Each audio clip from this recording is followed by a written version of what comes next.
Olá pessoal, o assunto que eu vou tratar nesse vídeo é normalização em bancos de dados relacionais. E para vocês entenderem normalização, eu vou explicar também um outro conceito relacionado de dependência funcional. Vamos lá. Quando a gente estuda normalização, o nosso objetivo é aprender a como fazer um bom design para um banco de dados relacional. E se eu pergunto, o que é um design de banco de dados relacional? Então, uma resposta pode ser um agrupamento de atributos para formar bons esquemas de relação. Na prática, o que é isso?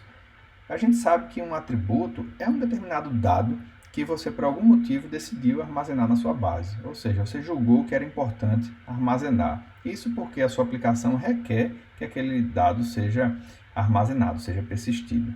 Então, a gente sabe que na prática, esse atributo, seja ele de entidade ou seja ele de relacionamento, ele vai ser uma coluna de uma tabela no banco de dados relacional.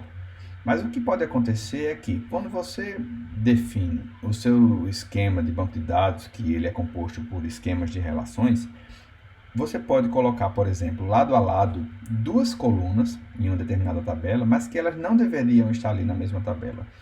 Talvez fosse mais interessante você manter uma daquelas colunas ali, mas a outra fazer parte de uma outra tabela. Então, com normalização, a gente vai conhecer técnicas e conhecer recomendações para a gente fazer um bom esquema de relação e, consequentemente, um bom esquema de banco de dados. E a gente diz que o nosso foco é em relações base.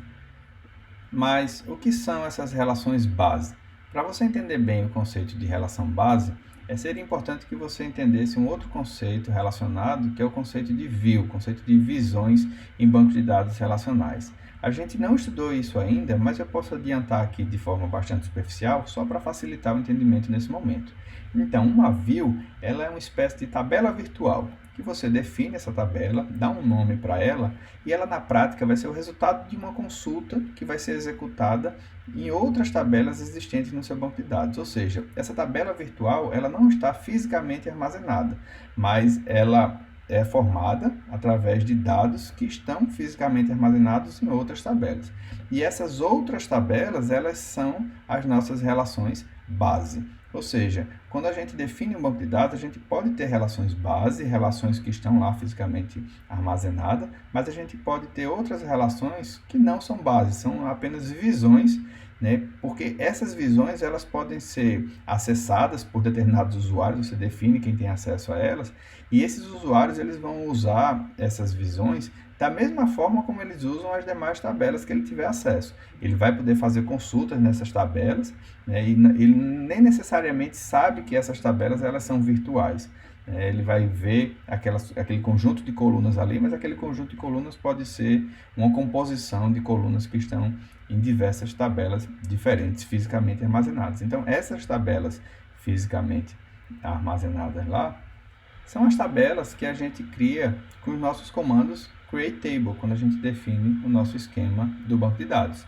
Então, essas tabelas são as nossas relações base. Então, de forma resumida, quando a gente estuda normalização, a gente aprende um conjunto de técnicas, um conjunto de recomendações, ou seja, são critérios que a gente conhece para definir boas relações base. Eu vou começar apresentando um guia, um guideline informal sobre essas recomendações e a partir daí eu defino quais são as formas normais. A primeira forma normal, a segunda, a gente vai estudar até a quinta forma normal. Existem outras, mas essas 5 formas normais são suficientes para o escopo do nosso curso e a gente vai ver que na prática a maioria dos sistemas, quando utilizam banco de dados normalizados, eles só têm uma atenção maior nas 3 primeiras formas normais. Então a gente ainda vai conhecer a quarta e a quinta e está de bom tamanho para o escopo do nosso curso. Então, o primeiro item aí do nosso guideline diz que cada tupla em uma relação deve representar uma instância da entidade ou do relacionamento. Isso significa dizer que você não pode ter tabelas no seu banco de dados que misturem entidades. Por exemplo, você ter uma tabela que uma linha seja uma instância de departamento, outra linha seja uma instância de empregado. Então, na prática, você precisa separar os atributos que pertencem a cada entidade em tabelas diferentes. Tá?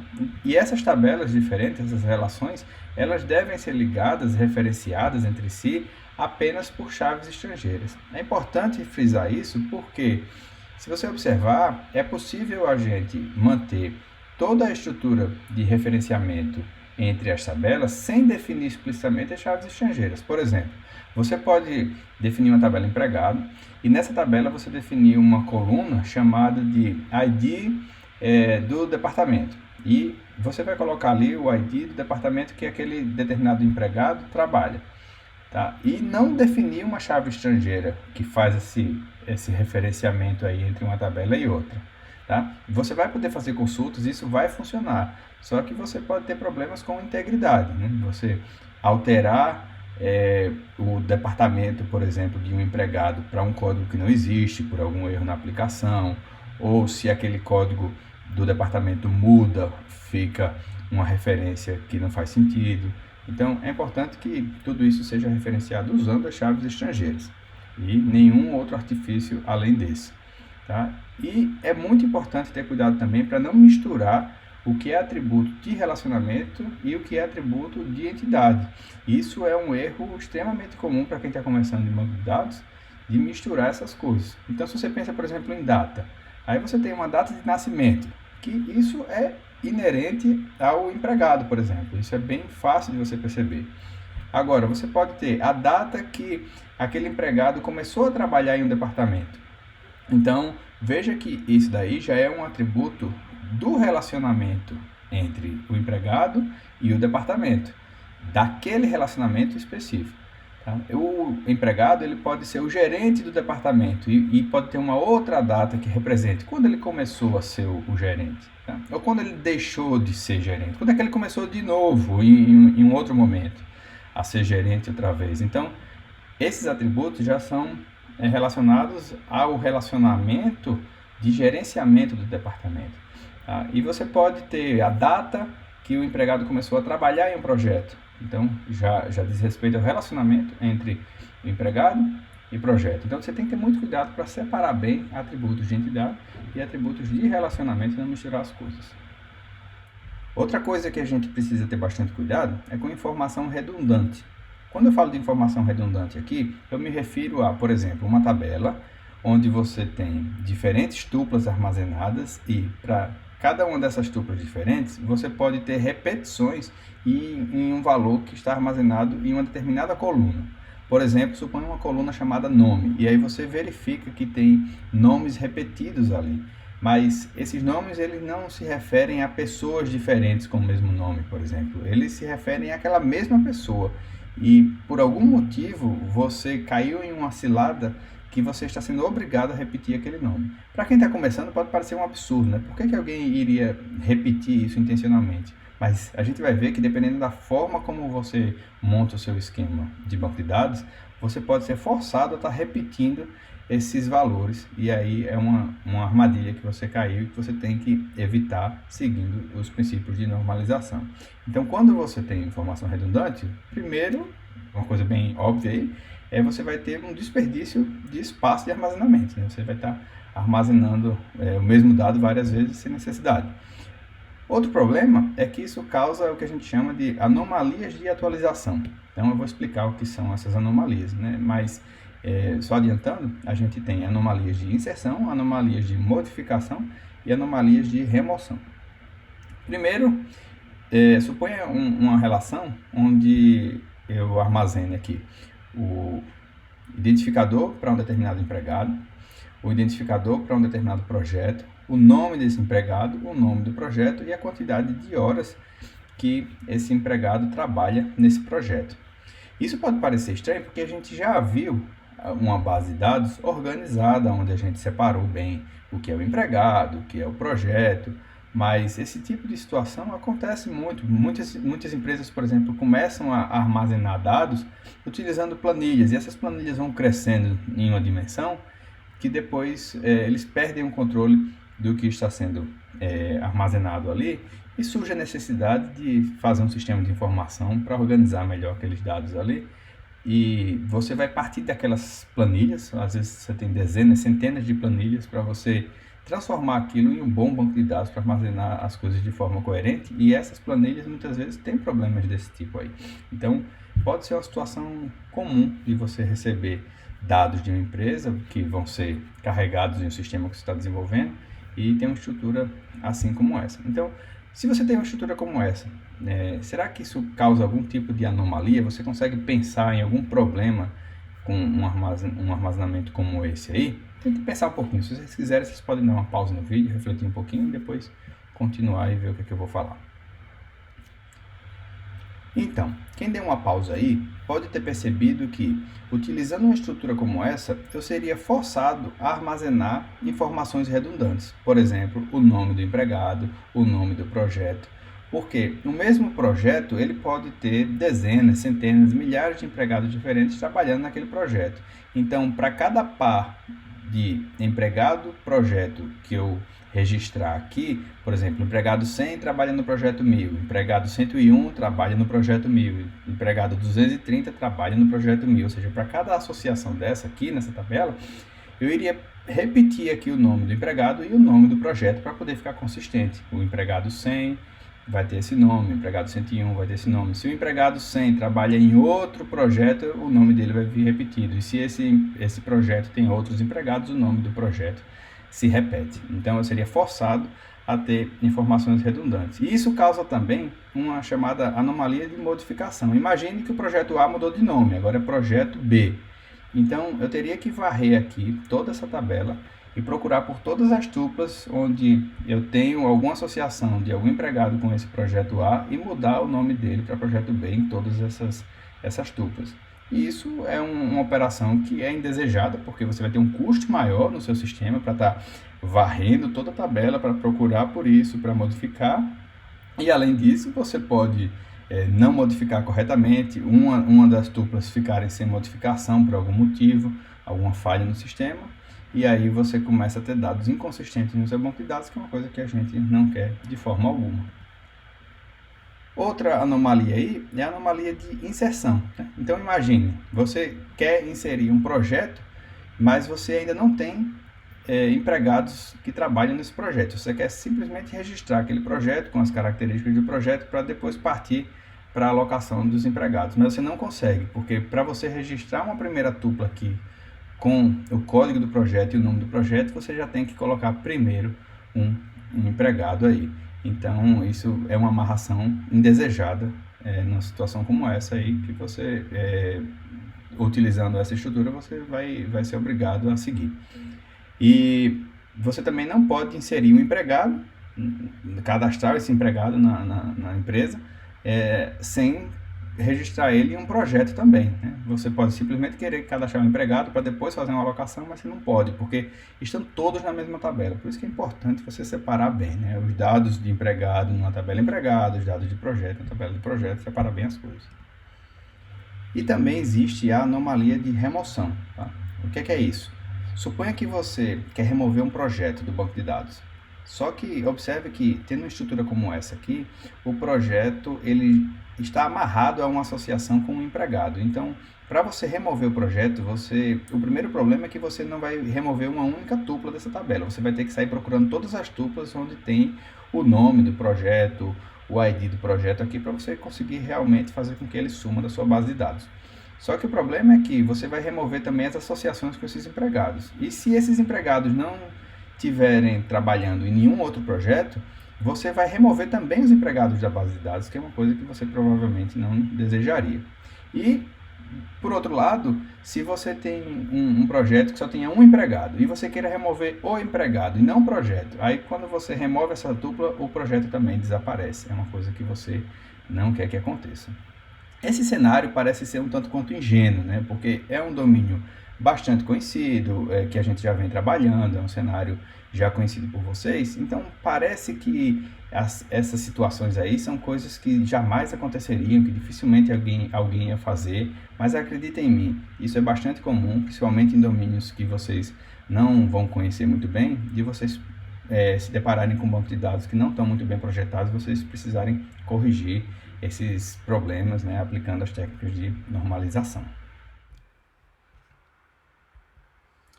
Aqui a gente tem dois exemplos de tabelas que sofrem do problema da redundância de armazenamento de dados e, consequentemente, dos problemas de anomalias de atualização.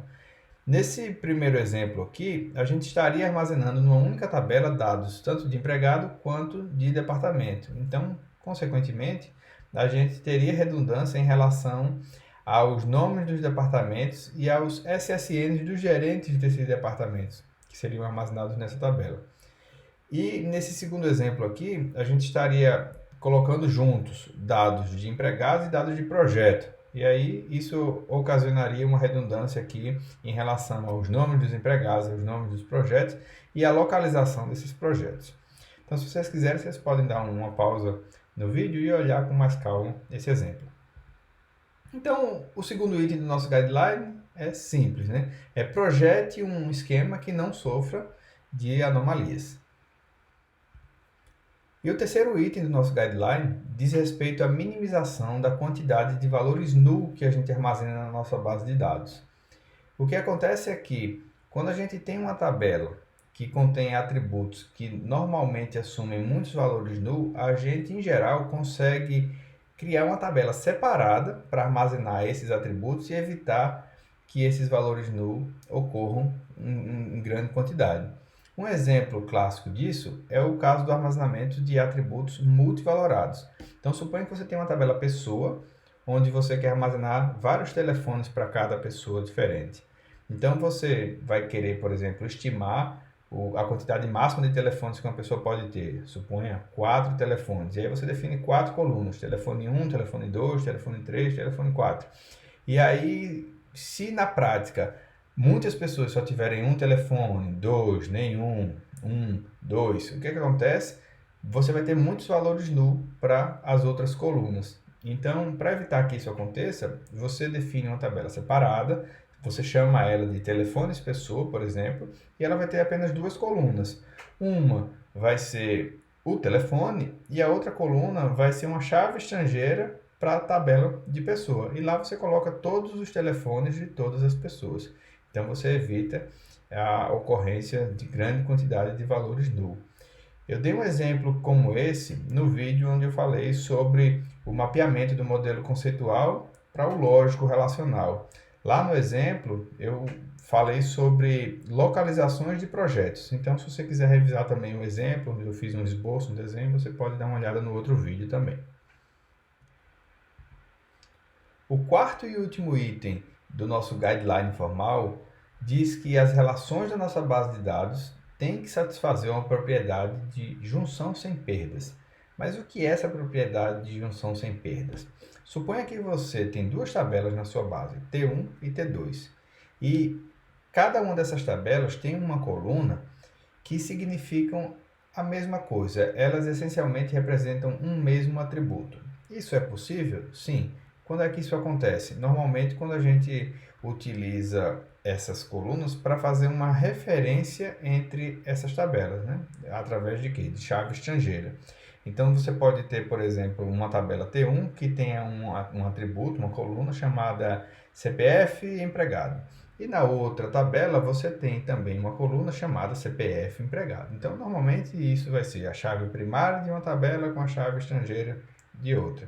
E você pode normalmente utilizar essas colunas equivalentes para fazer o quê? Junções nas suas tabelas, quando você quer fazer as suas consultas. O problema é que quando você tem um projeto ruim de um banco de dados, né, você tem um esquema mal feito, essas junções podem gerar tuplas que não fazem sentido. A gente chama essas tuplas de tuplas espúrias. Então, essa propriedade diz que se você faz uma junção natural entre duas tabelas de um banco de dados, né, a junção natural, lembrando que ela faz a junção baseada no nome da coluna. Quando as duas colunas têm o mesmo nome, ele faz a junção. Obviamente, a gente pode ter casos de colunas com o mesmo nome, mas que signifiquem coisas diferentes. Uma coluna, por exemplo, CPF, aí duas tabelas diferentes podem ter CPF, mas eles essencialmente podem ser CPF de entidades diferentes. Mas, considerando que essa junção natural vai considerar colunas de mesmo nome e que realmente dizem respeito àquele mesmo atributo de entidade, quando você faz essa junção, você não pode gerar nunca tuplas espúrias, tuplas que não fazem sentido.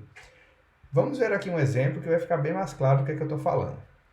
Neste exemplo, a gente tem 3 tabelas. A primeira tabela é essa, onde a gente armazena dados de empregados e também dados dos projetos nos quais esses empregados trabalham.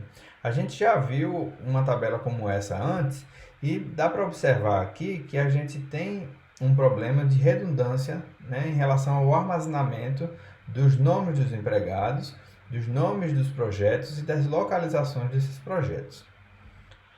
As outras 2 tabelas são essas aqui. Na tabela da esquerda, a gente quer simplesmente armazenar quais são os locais de trabalho dos funcionários, né? No caso, em que cidade esses funcionários trabalham. Então, se eles trabalham em projetos diferentes que são da mesma cidade, basta ter uma entrada aqui associando esse projeto a essa cidade, faz todo sentido. Tá? E nessa tabela da direita aqui, você vai ter basicamente as mesmas informações que tem na anterior, só que não tem o nome do empregado. Se você conferir todas essas informações que estão aqui com a tabela anterior, você vai ver que as informações são perfeitamente consistentes. Não tem nenhum problema em relação a isso. Tá? Por exemplo, se você olhar aqui Smith, né? John Smith, ele trabalha em 2 projetos diferentes e esses projetos são nas cidades de Baleia e Sugar Land. Se você vier aqui, você vai ver aqui que John Smith está associado a essas 2 cidades. Por exemplo, se você tem aqui esse Franklin Wong, tá? Ele trabalha em 4 projetos diferentes, mas 2 desses projetos estão na mesma cidade, que são aqui em Houston. Então, se você for observar aqui, a gente não tem 4 entradas nessa tabela, apenas 3, porque são apenas 3 cidades diferentes, porque Houston só tem uma entrada aqui e não 2. Ok? O problema acontece quando você quer juntar essas 2 tabelas, porque se elas têm informações em comum, né, entre os funcionários, por exemplo, a localização está na tabela da esquerda e também está na tabela da direita, né, você deveria conseguir fazer uma junção natural considerando essa coluna. Tá? Aí o problema é que se você fizer essa junção natural, ela vai resultar em tuplas espúrias, tuplas que não fazem sentido. Para simplificar, vocês estão vendo aqui uma linha tracejada, tá bom? Aqui você vê nas 2 tabelas uma linha tracejada e na tabela resultante da junção natural que eu vou mostrar, você só vai ver o resultado da junção do que está aqui acima da linha tracejada. Isso é só para poder caber lá no slide e para poder simplificar o exemplo. Tá? Aqui tem o slide onde tem o resultado do que seria essa junção entre as 2 tabelas anteriores. Tá? Então, observe que a gente tem aqui também essa linha tracejada, tá? E umas reticências indicando que existiriam várias outras tuplas como resultado dessa junção. E essas tuplas aqui abaixo seriam as combinações dessas tuplas que também estão abaixo aqui da linha tracejada. Ok? Então, as tuplas que seriam consideradas espúrias, elas estão marcadas aqui através dessas setas e desses asteriscos aqui à esquerda da tabela. Para você entender por que essas tuplas são consideradas espúrias, eu vou focar aqui em um cenário, em um exemplo, com esse SSN 789. Então, se a gente voltar para aquela primeira tabela aqui, a gente observa que esse SSN 789, ele é do funcionário chamado aqui John Smith, que trabalha nesses 2 projetos. E se você quer fazer a junção natural dessas 2 tabelas aqui, você vai considerar a coluna que tem o mesmo nome, que é essa coluna aqui, P-Location. Tá? Então, para todos os valores coincidentes entre essas 2 colunas aqui, você vai ter que colocar as tuplas lado a lado lá no resultado. Você vai ter que fazer a combinação dessas 2 tuplas. Então, para essas 2 primeiras tuplas aqui, desse funcionário 789, eu vou ter que fazer a junção com todas as tuplas da outra tabela que tem um valor igual a esses 2 aqui. Então, os valores são Baleia e Sugar Land. Então, se você observar aqui, eu tenho 2 entradas para essa cidade Baleia, né? uma que está associada a John Smith, outra com Joyce English, e tem mais 3 entradas associadas aqui a Sugarland, com, né, outros 3 nomes aqui que é empregados. Então eu vou ter 5 combinações que tem que estar lá no meu resultado. E o que é que acontece?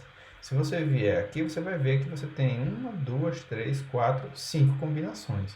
Mas essa segunda, por exemplo, aqui a gente vai ter 7, 8, 9, tá, associado com Joyce English. E não faz sentido porque esse SSN não é dessa pessoa. Aqui a gente tem também o 789, né, associado também com esse empregado aqui que não é o dono desse SSN. E nessa última tupla aqui desse SSN, a gente tem aqui uma associação com Franklin Wong. Tá? Então a gente pode ter outros dados inconsistentes além desse mapeamento SSN, nome do empregado. Tá? Mas só com esse exemplo aqui já deu para perceber que a gente gera tuplas que não fazem sentido quando a gente faz a combinação dessas duas tabelas com a junção natural, mas que deveria ser possível fazer essa junção natural, uma vez que essas duas colunas elas dizem respeito absolutamente ao mesmo dado, que é a localização de um projeto, tá bom? Então, você não deveria gerar tuplas espúrias quando você fizesse essa junção, e está gerando porque esse é um esquema mal feito.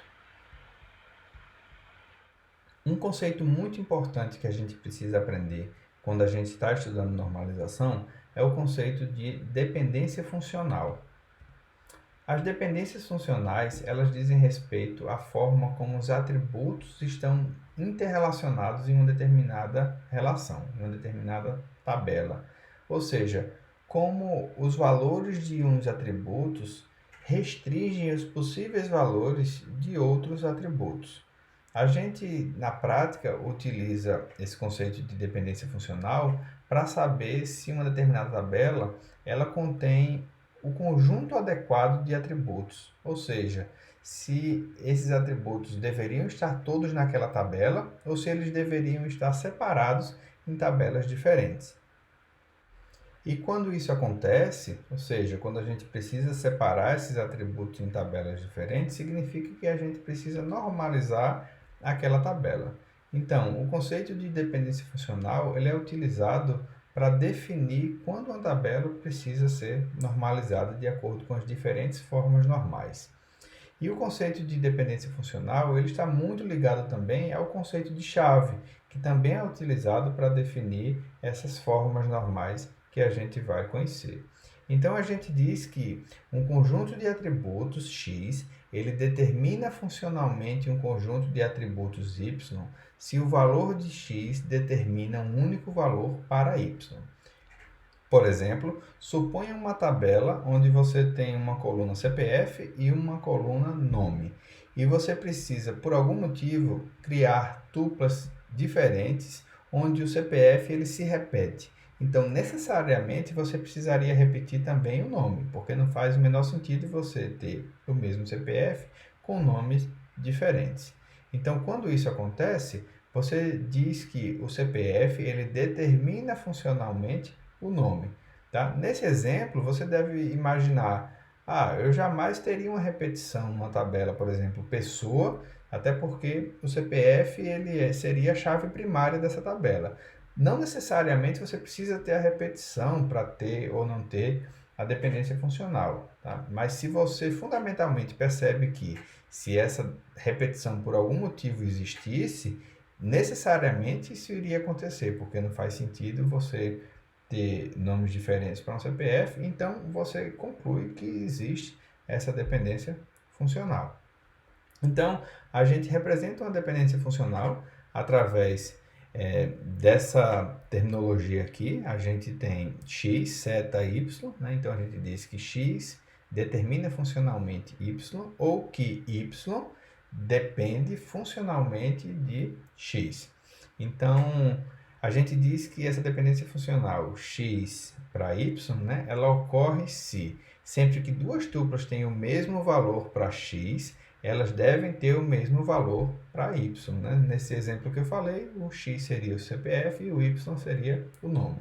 Então, mais uma definição aqui. Então, a gente diz que para quaisquer duas tuplas, T1 e T2, em qualquer instância, né, do estado da relação R, se a tupla T1, os valores dessa tupla para um determinado conjunto de atributos X, suponha que X seja um conjunto unitário apenas com CPF, esse valor foi igual ao valor de uma outra tupla diferente T2 para esse conjunto de atributos aqui, no caso só o CPF.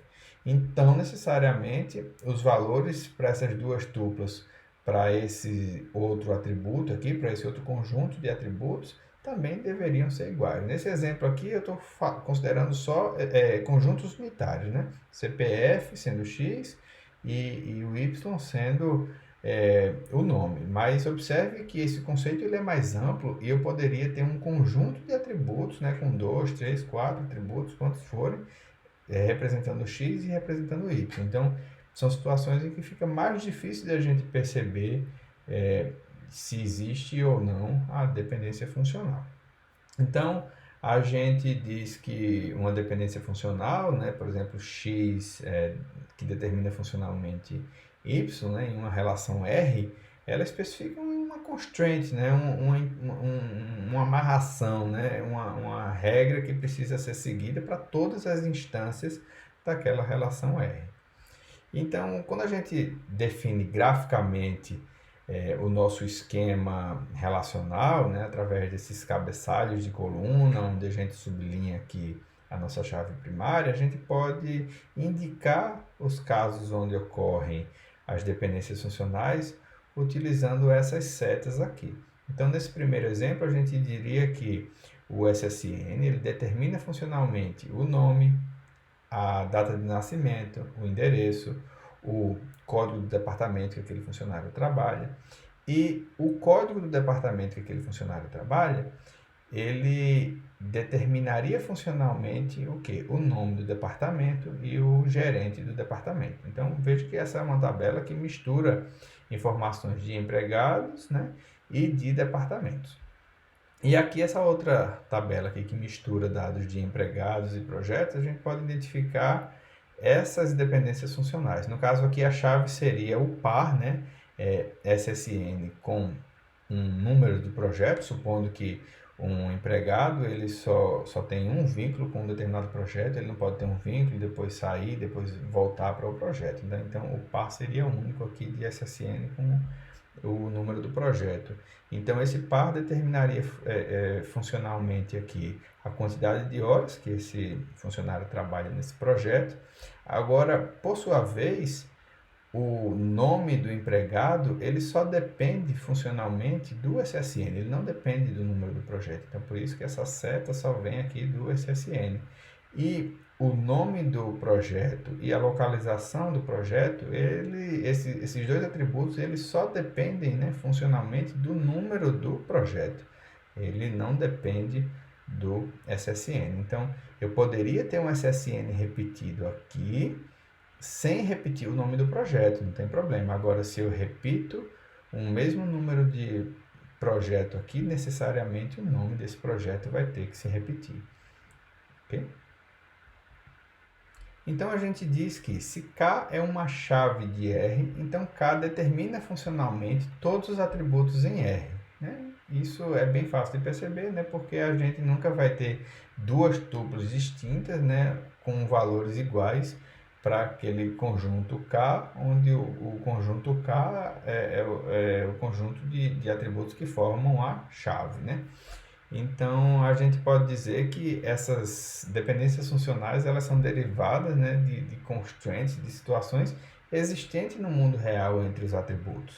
Então, a natureza dos atributos que vai determinar que existe ou não existe essas relações, essas dependências aqui, representadas por essas setas, por essas dependências funcionais.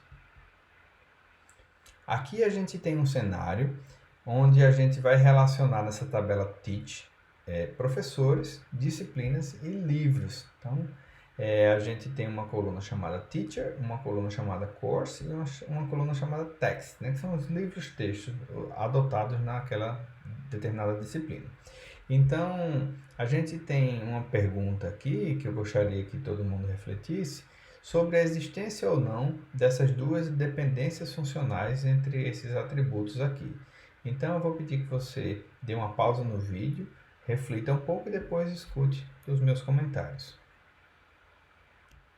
Então, se você deu uma pausa e procurou por uma evidência aqui para determinar se existe essa dependência funcional de teacher para course, você pode ter observado aqui que existe uma repetição de valores nas duas primeiras tuplas aqui na coluna teacher. E aí você poderia procurar na coluna course se existe também repetição dos valores para essas duas tuplas. E se você fez isso, você observou aqui que não existe repetição. Então, o que é que você pode concluir a partir disso? Você pode concluir que não existe essa dependência funcional, porque se existisse, você deveria ver uma repetição aqui necessariamente. Tá? Então, na prática, o que é que isso significa? Isso significa que um professor ele pode lecionar disciplinas diferentes, não tem problema. O professor ele não necessariamente ensina a mesma disciplina, ele pode lecionar várias disciplinas. Tá? Agora, imagine que você tivesse visto aqui um valor repetido nessas duas primeiras tuplas, nessa coluna central aí, a coluna course. O que é que você poderia concluir? Você poderia concluir, por exemplo, que um professor ele leciona sempre a mesma disciplina e ele leciona utilizando esse livro-texto do Bartram ou o livro-texto do Martin? Seria isso? Não. Você não pode concluir que o professor ele sempre leciona a mesma disciplina simplesmente porque você viu um caso de repetição, tá certo? Você poderia até suspeitar que isso fosse verdade, mas os seus dados poderiam ser muito poucos aqui, você não tem uma situação ainda, né, para evidenciar isso aí. Então, poderia ser simplesmente o primeiro período aqui que o sistema rodou, nenhum professor lecionou disciplinas diferentes e não teria uma situação como essa. Mas em outros períodos isso poderia vir a acontecer e aí surgir um caso de repetição nessa primeira coluna e uma não repetição na segunda. Tá? Então, o recado aí é que nem sempre, né, é possível garantir que uma dependência funcional é válida apenas pela observação das instâncias, tá certo? O que a gente pode fazer através da observação das instâncias é descartar essas dependências funcionais. Então, se você está fazendo uma análise para saber se você precisa normalizar ou não, o primeiro passo é você identificar as dependências funcionais. Então, você pode descartar dependências funcionais que você suspeite. Agora, se você quiser confirmar se elas realmente existem, como é que você faz?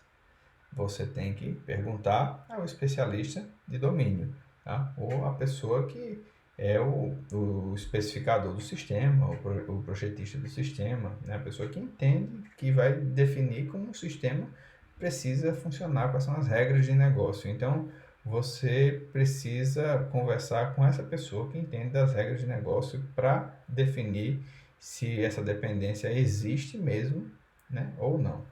Você pode descartar, mas nunca confirmar.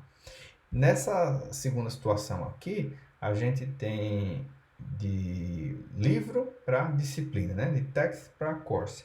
Então veja que a gente não tem repetição aqui nessa última coluna. Então a gente não tem como procurar se existe repetição também ou não aqui, porque primeiro precisaria existir desse lado para depois a gente olhar desse outro para tentar descartar alguma dependência funcional. Então a gente não tem como afirmar, né, que essa dependência funcional ela existe ou não, nesse caso aqui de text para course. A gente não conseguiu descartar e para confirmar precisaria conversar com quem entende das regras de negócio. Aqui tem um outro cenário, eu peço também que vocês deem uma pausa e analisem e respondam essa pergunta aí, né? Quais dependências funcionais poderiam existir? Então, vocês podem dar uma pausa agora. Então, quem deu a pausa poderia ter chegado a algumas conclusões como essas aqui.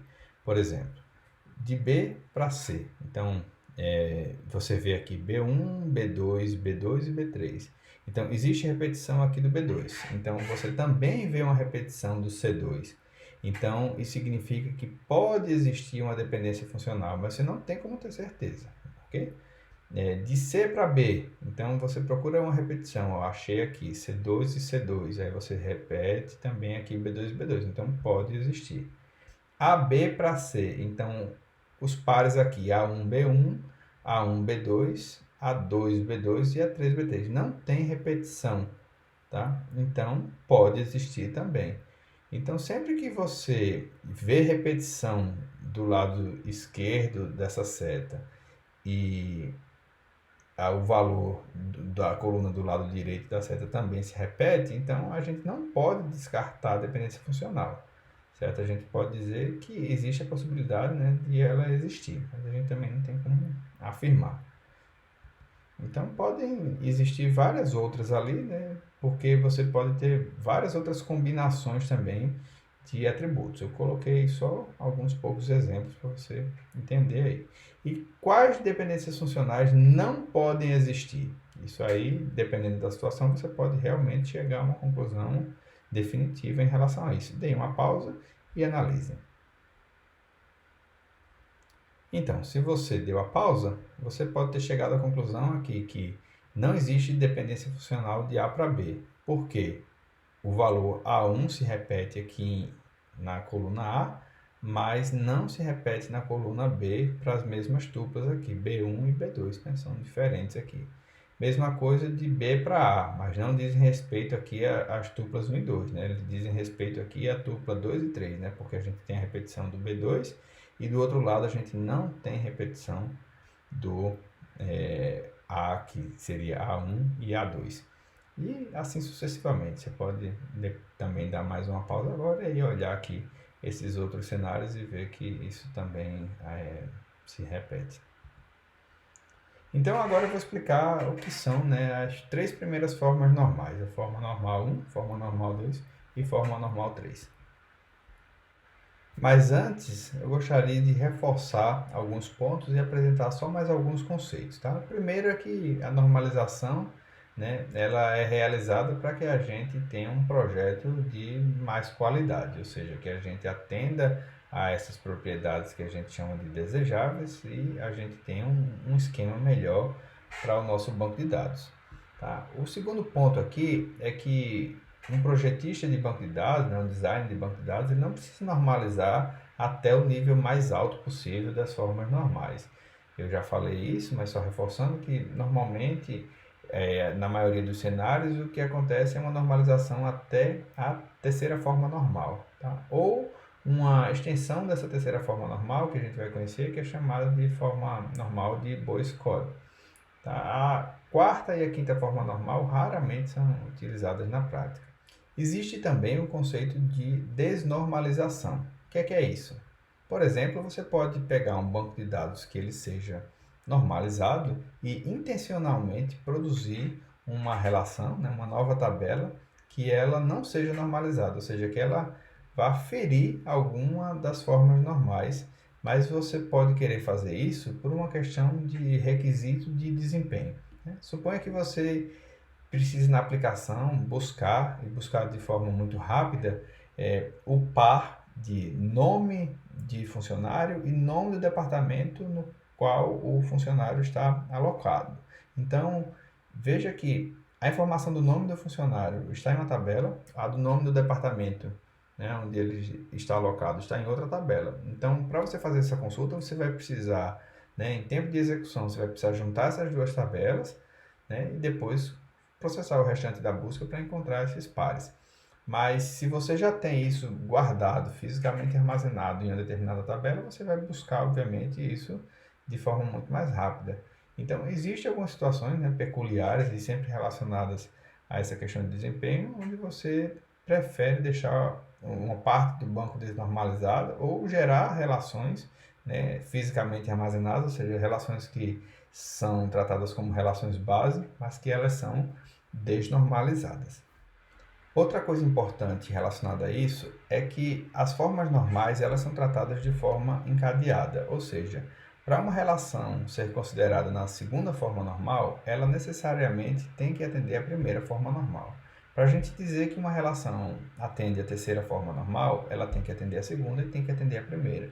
Então a gente vai ver que esse processo de normalização é um processo incremental, onde a gente verifica se a relação fere a primeira forma normal. Se ferir, a gente corrige e diz que ela agora está normalizada até a primeira forma normal e depois verifica para a segunda. E se também ferir a segunda, a gente vai corrigir, né, normalizar de acordo com a segunda forma normal e daí a gente vai verificar a terceira e aí por diante, tá? Então, esse processo de desnormalização também segue um princípio similar, né? Se você tem, por exemplo, duas tabelas que estão normalizadas na terceira forma normal e você decide fazer uma junção dessas tabelas para ganhar desempenho em uma consulta. Você pode ter gerado uma tabela que ela tenha perdido a normalização dela em relação à terceira forma normal, mas ela ainda esteja normalizada em relação à primeira e à segunda. Então, quando a gente diz que fez uma junção de duas tabelas base, né, para gerar uma outra tabela base desnormalizada para ganhar desempenho, não necessariamente a gente perdeu toda a normalização, a gente pode ter perdido um estágio de normalização.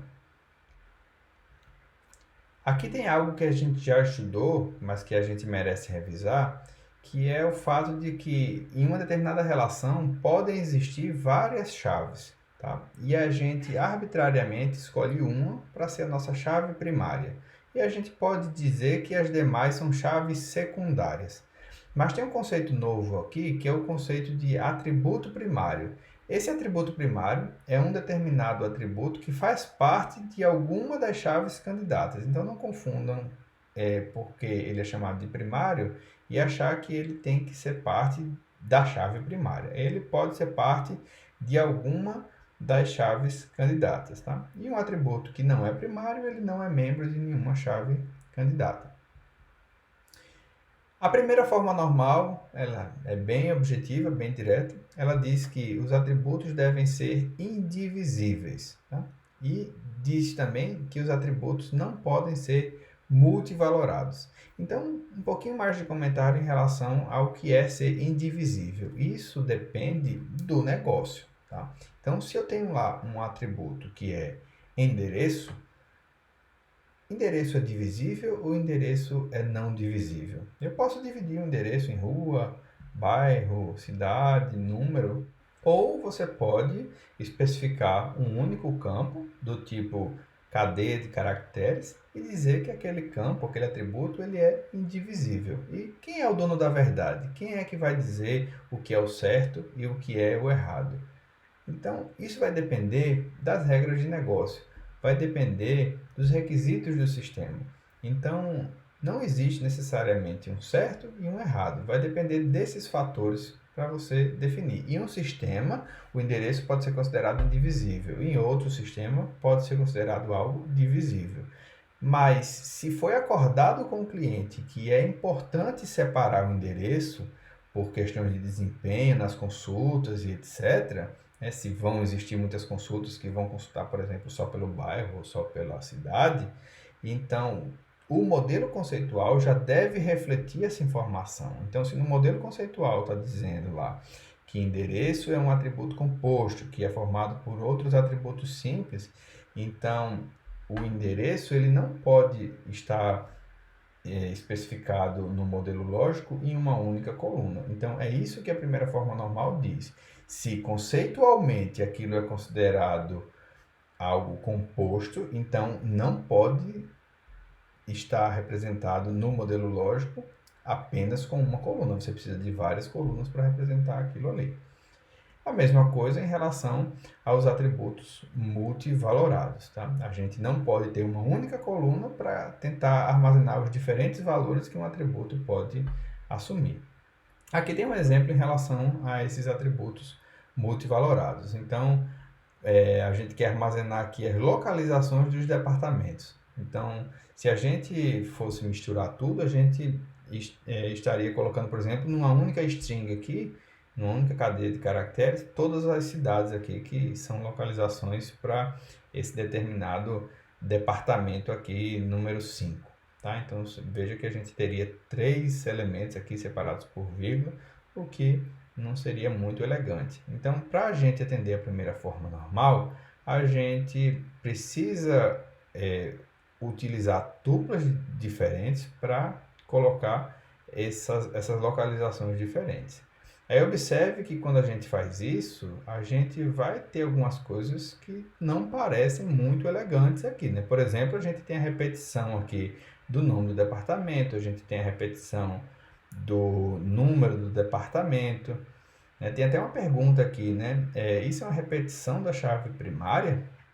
Você pode dar uma pausa e depois eu continuo os meus comentários. Bem, se você prestou atenção aqui, você deve ter observado que a chave passou a ser esse par aqui de número do departamento com localização. Não é mais apenas o número do departamento. Por isso que isso aqui não é uma repetição mais da chave primária dessa nova tabela que a gente gerou. Eu não estou defendendo essa tabela como uma tabela boa, que deveria ser assim, tá? Mas é só para ilustrar um processo que a gente atendeu a uma normalização em relação à primeira forma normal, tá bom? Então, a gente muitas vezes faz isso, a gente atende a uma forma normal e depois a gente vai se preocupando com as outras formas normais. Mas à medida que a gente vai ganhando experiência, a gente muitas vezes já vai inconscientemente modificando a nossa base de dados. Se você tem uma base de dados muito ruim, um esquema ruim, você vai modificando ele já atendendo a mais de uma forma normal indiretamente, tá bom? Mas nesse caso aí, a gente atendeu apenas a primeira forma normal, sem se preocupar com outros problemas ainda. A segunda forma normal ela é baseada no conceito de dependência funcional e de chave primária. A gente diz que uma relação está na segunda forma normal quando existem apenas dependências funcionais totais. E o que é uma dependência funcional total? Pela definição, isso é uma dependência funcional x para y, por exemplo, né, onde a remoção de qualquer atributo de x faz com que a dependência funcional não ocorra mais. Pela definição pode ter ficado um pouco confuso, mas pelos exemplos aqui vai ficar claro. Então, suponha uma dependência funcional aqui do par SSN e número de projeto para horas, né, que são as horas que um determinado funcionário trabalha naquele projeto. A gente pode dizer que isso aqui é uma dependência funcional total, porque não existe essa dependência funcional de SSN para horas e nem existe de número de projeto para horas. Por exemplo, eu posso aqui repetir um SSN e não necessariamente repetir as horas, tá? Porque pode ser a alocação de um mesmo funcionário em projetos diferentes. E eu posso repetir o número do projeto e não repetir as horas, porque pode ser a alocação de outro funcionário para esse mesmo projeto. Então, apenas esse par que determina funcionalmente horas. Nenhum dos dois atributos que pertencem a esse conjunto aqui, eles determinam funcionalmente horas, né, de forma isolada. Por outro lado, nesse outro exemplo aqui, a gente tem uma dependência funcional que ela não é total, ela é chamada de parcial. Por quê? A gente tem o par aqui SSN, número de projetos, né, determinando funcionalmente o nome do empregado, mas na verdade quem de fato determina funcionalmente o nome do empregado é o SSN. Então a gente pode dizer que existe essa dependência funcional SSN para nome de empregado. Então, se apenas parte desse conjunto já pode ser utilizado para especificar a dependência funcional, então ela não é total, ela é parcial, ou seja, ela só é total quando todos os atributos precisam realmente fazer parte desse conjunto para montar essa dependência funcional. Aqui a gente tem uma definição da segunda forma normal. A gente diz que um esquema de relação R está na segunda forma normal se todo atributo não primário A em R é totalmente, funcionalmente dependente da chave primária. Quando a gente faz uma normalização dessa natureza, na prática, a gente está fazendo uma separação de uma tabela em várias outras. Então, só para alinhar aqui a terminologia utilizada nesse jargão, a gente diz que quando a gente decompõe uma relação, né, na segunda forma normal, a gente está fazendo uma normalização na segunda forma normal. Ou então a gente pode dizer que a gente está fazendo uma segunda normalização, ok? Vocês podem observar que por vezes aparece a sigla NF e talvez em outras situações apareça FN, mas é só o costume mesmo de escrever o termo em inglês, né, que é o normal form, mas o FN significa o termo invertido em português, que é a forma normal, tá bom? Aqui tem um exemplo de uma segunda normalização, né, onde a gente tinha uma tabela que misturava informações de empregados e projetos e a gente consegue identificar essas dependências funcionais. Então, baseado nessas dependências funcionais, FD1, FD2 e FD3 aqui, a gente pode determinar como que vai ser essa decomposição. Então, observe que a gente tem aqui o nome do empregado que só depende, né, funcionalmente aqui do SSN. Então, isso vai dar origem a uma tabela só para esses dois atributos aqui. A gente tem esses dois atributos aqui, que é o nome do projeto e a localização do projeto, que só dependem funcionalmente do número do projeto. Então, isso vai dar origem a uma outra tabela. E o restante aqui vai dar origem também a uma terceira aqui, né? No caso aqui o SSN e o número do projeto, né? Que determinam funcionalmente as horas. Em relação à terceira forma normal, a gente diz que ela está relacionada à dependência funcional transitiva. Ou seja, quando a gente encontra uma transitividade, a gente diz que fere a terceira forma normal. E o que é essa transitividade? É uma dependência funcional, por exemplo, de x para z, que na verdade ela é derivada de outras duas, onde você tem aqui de x para y e de y para z. Pela definição pode ter ficado um pouco confuso, né? Mas vamos ver aqui os exemplos. A gente tem aqui uma dependência funcional SSN para número de departamento, né? E tem uma dependência funcional de número de departamento para o gerente desse departamento aqui, isso considerando uma tabela como essa aqui embaixo. Então, o SSN ele determina o número do departamento e o número do departamento é quem vai determinar essas outras duas coisas aqui, né? Dentre elas, o SSN desse gerente. Então, veja que a gente tem uma transitividade aqui, né? A gente parte de SSN, vai até o número do departamento e depois do departamento a gente chega aqui no SSN do gerente. Então, a gente tem essa dependência funcional transitiva aqui, que é algo indesejado. Então, quando a gente tem transitividade, a gente diz que fere a terceira forma normal e a gente precisa fazer a terceira normalização. No caso aqui, a gente tem um exemplo de uma dependência funcional que não é transitiva, né? De SSN para o nome do empregado, né? Porque não existe um atributo intermediário aqui para fazer essa ponte aqui, né? Você vem direto do SSN para o nome do empregado. Aqui tem um exemplo de terceira normalização, né? Considerando aquela mesma tabela do slide anterior.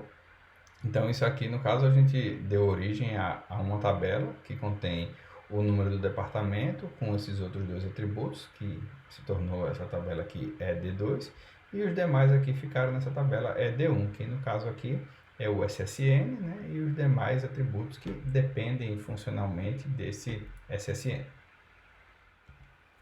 Aqui a gente tem uma definição para a terceira forma normal, né, que diz que um esquema de relação R está na terceira forma normal se está na segunda forma normal e nenhum atributo A não primário em R é transitivamente dependente da chave primária, ou seja, não existe transitividade. E também aqui para alinhar essa terminologia utilizada, né, a gente diz que esse tipo de decomposição é uma normalização na terceira forma normal ou uma terceira normalização.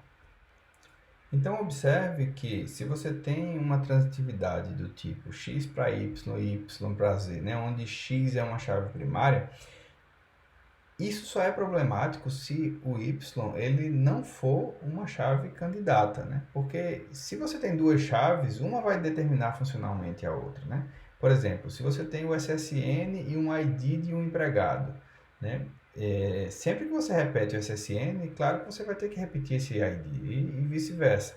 Então, você não pode considerar uma outra chave candidata como estando no meio do caminho aqui, fazendo essa ponte para caracterizar uma transitividade, tá bom? Então, quando você coloca a chave candidata aqui no meio, isso não é uma transitividade. Aqui a gente tem um exemplo onde a gente parte de uma tabela LOTS, que ela está na primeira forma normal, e aí a gente aplica a segunda normalização, né, gerando essas outras duas tabelas, e depois a gente aplica uma terceira normalização, gerando, né, outras tabelas aqui. Vamos observar esse cenário aqui com certo cuidado. Nessa tabela LOTS, a gente tem uma chave candidata Property ID e tem uma outra chave candidata aqui, que é a composição desses outros dois atributos. Essa Property ID é o ID de uma determinada propriedade. Tá? E esse Count Name, um count é como se fosse uma subdivisão geográfica de um país, é similar a uma divisão geográfica de um estado. E dentro dessa divisão, a gente tem vários lotes. Tá? Então, a gente pode ter o lote 1, 2 e 3 em um determinado count e pode ter o lote também 1, 2 e 3 em outro count desse. Então, por isso que só o par que pode identificar unicamente aquela propriedade, tá? Porque tem que ser o lote número 3 naquele determinado count, porque existem outros lotes 3, por exemplo, tá bom? Então, duas chaves candidatas aqui, então veja que elas determinam funcionalmente os mesmos atributos. Então, na FD1 aqui, a gente vai ter os atributos, né, sendo funcionalmente dependentes de Property ID, e na FD2 a gente tem os mesmos atributos sendo funcionalmente dependentes desse par. Tá? Aí a gente observa também uma dependência funcional parcial aqui. Veja que esse tax rate depende apenas do count, ou seja, o imposto que é pago, né, pela propriedade, ele é determinado por count. Em cada count define o seu imposto. Então, ele não depende do par, ele depende apenas de parte de uma chave candidata. Então, por existir essa dependência funcional parcial aqui, a gente precisa normalizar, né, de acordo com a segunda forma normal. A gente precisa fazer uma segunda normalização. Então, isso vai dar origem a uma tabela que tem o count name e o tax rate, e a outra tabela que tem os demais atributos, tá? E aqui ficou tudo ok. E a gente precisa agora observar essa outra tabela maior aqui para ver se ainda tem algum problema.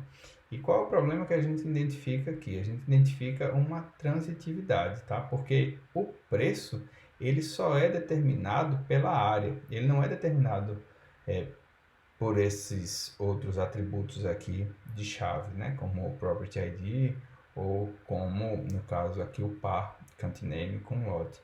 Tá? Ele só é determinado pela área. Então, a gente acaba gerando uma transitividade que é indesejada. Então, isso vai dar origem a uma divisão aqui dessa tabela lotes 1 para lotes 1A e lotes 1B. Então, lotes 1B vai ficar só com área e preço, e lotes 1A aqui vai ficar com os demais, e que vai estar de acordo com a segunda e com a terceira forma normal. Tá bom? Então, vocês podem, se quiser, dar uma pausa no vídeo, tá? E olhar esse exemplo com mais cuidado. Mas uma coisa interessante aí de se observar é que, se você não tivesse atentado para o fato de que isso daqui é uma possível chave candidata, né, você não iria chegar a certas conclusões, talvez. Né? Então, não iria normalizar de forma adequada, observando talvez só essa chave primária. Então, é muito importante identificar todas as chaves candidatas e considerar essas regras com base em todas elas. Tá? Então, não adianta olhar só para a chave primária, porque ela foi escolhida arbitrariamente. Aqui a gente tem uma breve revisão, né? A gente diz que na primeira forma normal, todos os atributos dependem da chave. Na segunda forma normal, a gente diz que todos os atributos dependem da chave inteira. E na terceira forma normal, a gente diz que os atributos não dependem de nada além da chave. Então, aqui tem uma palavrinha para vocês memorizarem aí esses conceitos. Então a gente pode lembrar de apito, né? Onde o A aqui significa atributos, né? Porque a primeira forma normal a gente diz que não admite atributos multivalorados ou compostos, né? No caso, atributos que foram definidos como compostos, conceitualmente falando, mas que estavam representados numa única coluna, né? Então não admite atributos multivalorados ou compostos. E a segunda forma normal, a gente lembra desse P aqui, né? Porque não admite o quê? Não admite dependência funcional parcial. E a terceira forma normal, ela não admite transitividade, certo? Então a gente associa a esse T. Então lembrem da palavra apito, né? Você vai lembrar das três formas normais. Aqui está o capítulo que eu recomendo para vocês estudarem, se aprofundarem nesse assunto aí. E no próximo vídeo a gente ainda vai continuar falando sobre normalização. Tá bom, pessoal? Espero que todos tenham gostado, aprendido bastante e até o próximo vídeo. Até mais!